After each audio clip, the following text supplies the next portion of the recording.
Hello mga kapolitika, magandang araw muli sa inyo. Heto na naman tayo sa isang panibagong kwentuhan at maraming salamat na muli sa pagtunghay dito sa ating YouTube channel. Kung kayo ay bago pa lang, please don't forget to like and subscribe for more video.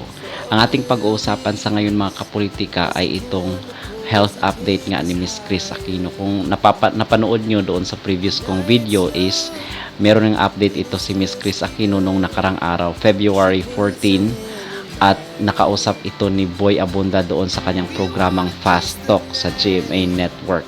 So exclusive ito mga kapolitika kasi kay Boy Abunda lang siya nagpa-interview at nagbigay sa atin ng kanyang health update kasi nga itong si Chris Aquino is nagpagamot doon sa US dahil sa kanyang autoimmune disease.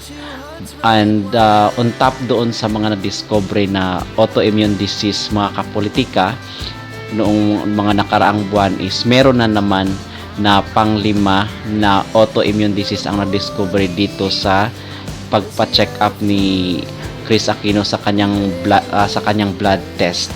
Okay, so merong panibagong autoimmune disease na na-discover sa kanya na nagpapalala ng kanyang sitwasyon. And sad to say mga kapolitika na aside doon sa mga autoimmune diseases na na-discover sa ginawang blood test is meron na naman na nakita yung doktor sa kanyang baga. So ang nakita sa kanyang baga is mga nodules daw mga kapolitika. And sa baga niya and also sa heart is nakita nila na nagwi-weaken daw itong heart ni Miss Chris Aquino at swollen. Yun ang sabi nitong Queen of all media doon sa interview ni Boy Abunda mga kapolitika. Kasi ito pa lang si Chris Aquino is meron silang history ng sakit sa puso.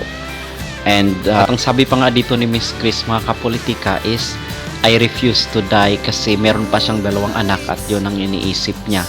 And actually ito nga si Bimbi, yung kanyang bunsong anak is pinagtatrabaho na ni Miss Chris para siya ay matulungan sa mga medical expenses.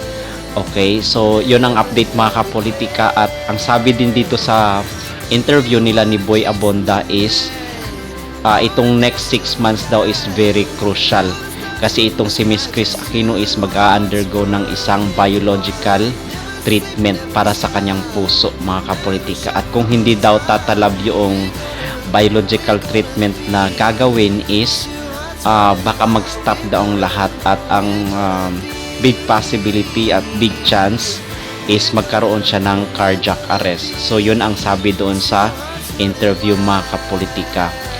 Ang masasabi natin dito mga kapolitika is napakalakas din naman ng fighting spirit ni Miss Chris Aquino at ang sabi niya is lumalaban siya para sa kanyang 2 anak kasi itong 2 anak niya is single parent nga at mag-isang pinalaki ni Miss Chris Aquino itong kanyang 2 anak at ito ang iniisip ni Miss Chris na kung saan ay mabuhay.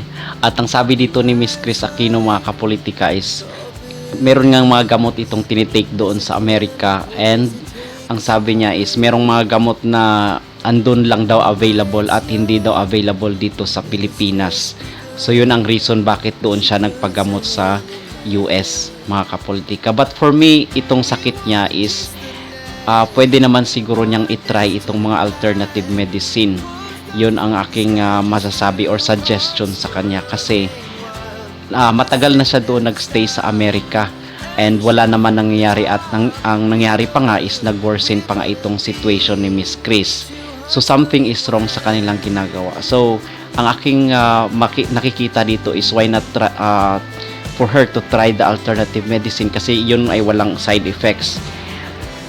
Dito kasi sa mga tinitake ni Miss Chris is matatapang na mga gamot ito at hindi natin alam baka ito ay may side effects sa kanyang katawan kung kaya is yung ilan sa mga vital organs niya is naapektuhan niya yung puso at baga nga.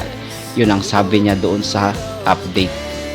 So yun lamang mga kapolitika ating update sa balitang ito, itong kalagayan nga ng health ni Miss Chris Aquino. Maraming salamat sa muli sa